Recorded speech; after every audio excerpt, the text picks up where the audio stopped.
Est-ce que ce spectacle, il a déjà commencé? Non. Jamais vous l'avez joué? Il est dans ma cafetière, là, Oui. en train de Parlez bien dans le micro. Il est dans ma cafetière, en train de macérer, cher Pascal Pau. C'est un couple d'amis de City Product qui m'a convaincu, mais ils ont mis longtemps à me dire que je pouvais faire cela. Alors c'est des anecdotes, donc je les ai vécues, quelques-unes ont été reprises et même largement traduites, et je me suis dit, après tout, puisqu'ils insistent, pourquoi pas. Bon, ces anecdotes, vous avez la possibilité de nous en raconter une ou deux. Est-ce que tout le spectacle est déjà écrit ou est-ce que vous gardez la surprise pour les spectateurs? Vous savez, j'ai rarement écrit parce que je ne me relisais pas. Moi, je suis, Pascal Pau travaille beaucoup, mais enfin, c'est surtout un homme d'intuition. J'ai écouté tout à l'heure ce que vous avez dit, et c'est excellent à propos des jeunes gens et des papis avec les petits-enfants. Enfin, c'était Jacques Vendroux aussi. Mais moi, j'en ai quelques-unes. Par exemple, je suis maire de Lourdes-sur-Icher, et le soir même où je deviens maire, à 3h du matin, j'apprends qu'un ancien adjoint, qui n'était pas avec nous, est mort. Il va falloir l'enterrer. Et là, j'ai un pressentiment horrible. Je dis, j'ai pas fait gaffe, je suis devenu maire 21 ans, ça va très mal se passer.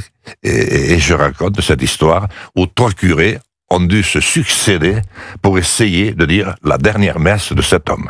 Ah oui. Ouais. Bon, quelle est la personne la plus incroyable que vous avez rencontrée dans votre vie politique?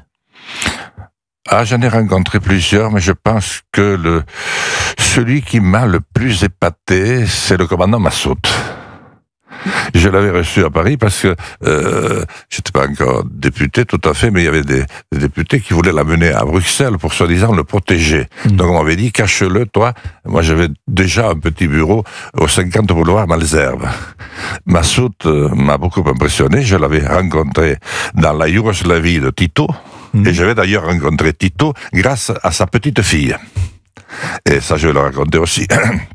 Qui était magnifique, et qui m'avait amené à son grand-père. Donc, je l'ai camouflé, mais il y avait 3 mois qu'on le gardait, et on nous demandait jamais de l'amener à Bruxelles. Alors, on est partis tous les deux à Bruxelles, et j'avais camouflé aussi Evo Morales.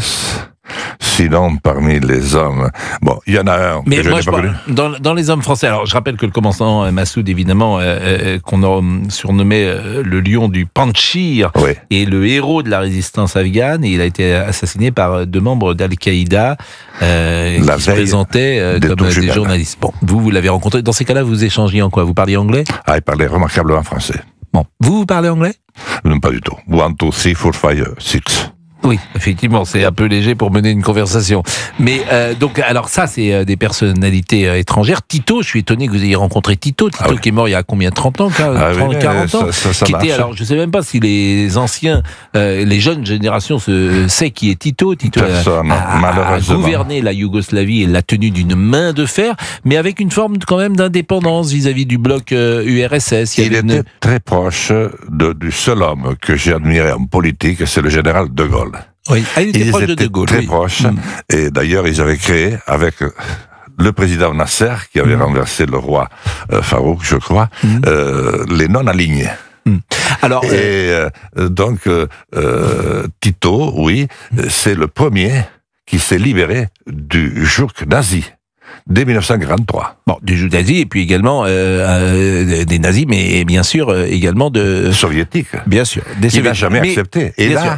Mais dans les personnalités françaises, par exemple, vous êtes d'une région proche de celle de François Bayrou. Est-ce qu'avec lui, vous avez eu des échanges et c'est un compatriote aujourd'hui qui est Premier ministre?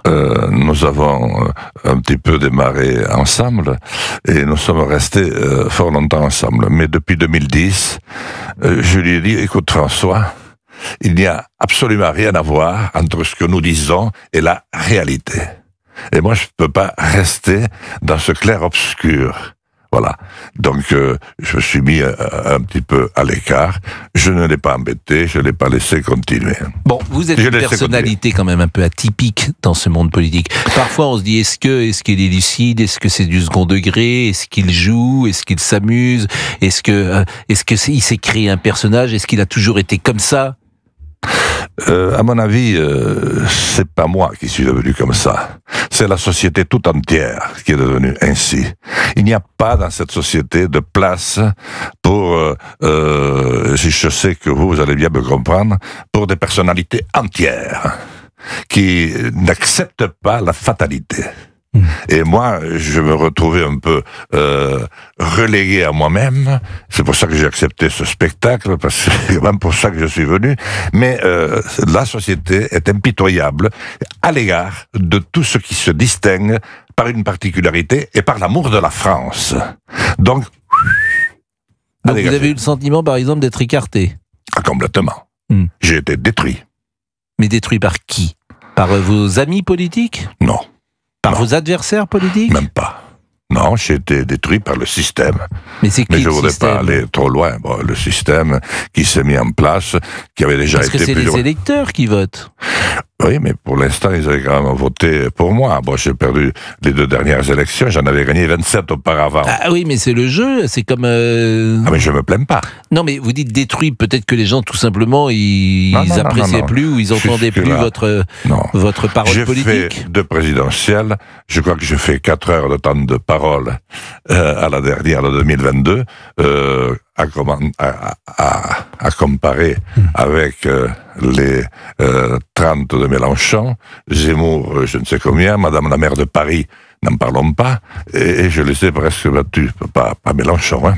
Donc, non, je pense que système qui a mis de côté un peu les fortes têtes, enfin, je ne suis pas non plus une forte tête, j'ai des convictions.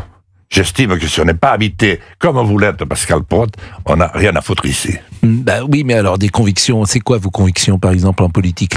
La principale conviction sur le plan économique, vous pourriez la définir comment? D'abord, c'est recréer un grand projet pour notre pays, c'est-à-dire reconstruire un État. L'État est tiraillé entre ces diverses partis, blocs, clans, et divers merci, tiraillés par une Union européenne qui aujourd'hui ne nous sert strictement à rien. Donc vous seriez président d'un Frexit, par exemple?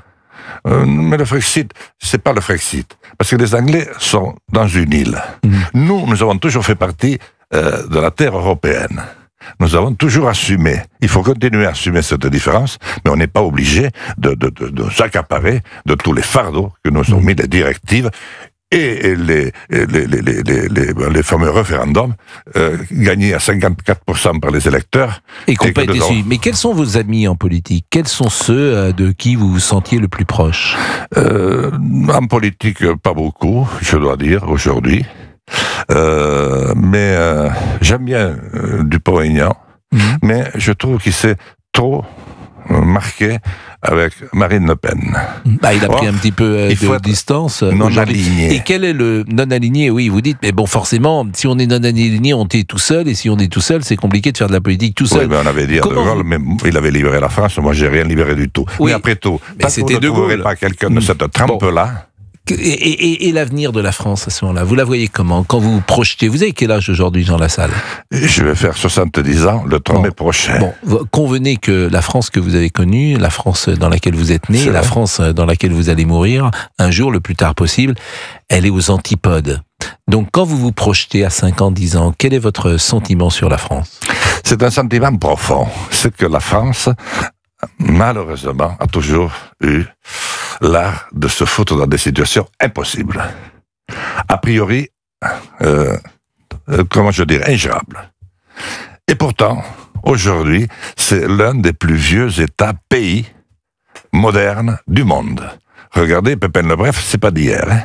Et ça s'est toujours relevé. Et moi, je crois qu'il faut une inspiration puissante. Et il faut de nouveau occuper puissamment les Français, parce que sinon ils s'emmerdent et ils font n'importe quoi. Jean Lassalle, présent pour son spectacle Jean dans la salle, mes anecdotes d'une vie, c'est du 9 au 30 octobre 2025 à ce joli théâtre de la Tour Eiffel. C'est un nouveau rôle, celui du conteur. Vous avez toujours manié, c'est vrai, l'humour avec une aisance naturelle. Vous avez utilisé un esprit jovial pour désamorcer les tensions.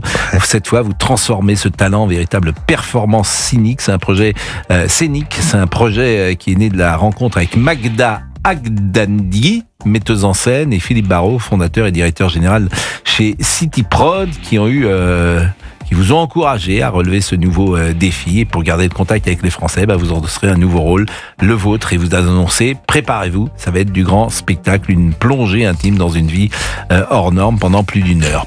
Merci beaucoup Jean Lassalle, il est 12h48, c'est toujours un bonheur. C'était formidable et j'ai jamais eu la trouille comme je l'ai pour ce putain de spectacle. Mais c'est bien d'avoir la peur. Mais justement, c'est ça qui est drôle. Évidemment, parce qu'autrement, si on fait ça sans peur et sans reproche. Pépin Le Bref, ça vous dit quelque chose, monsieur? Bien sûr. Pépin Le Bref, c'était qui Pépin Le Bref? Pépin Le Bref, c'était le fils de Charlemagne. Et oui. Il ressemble d'ailleurs étrangement. Il ressemble à Charlemagne, vous trouvez? Ça, vous l'avez ça ne m'avait pas frappé. 12h48. Dans un instant, le débrief de Laurent Tessier sur Europe.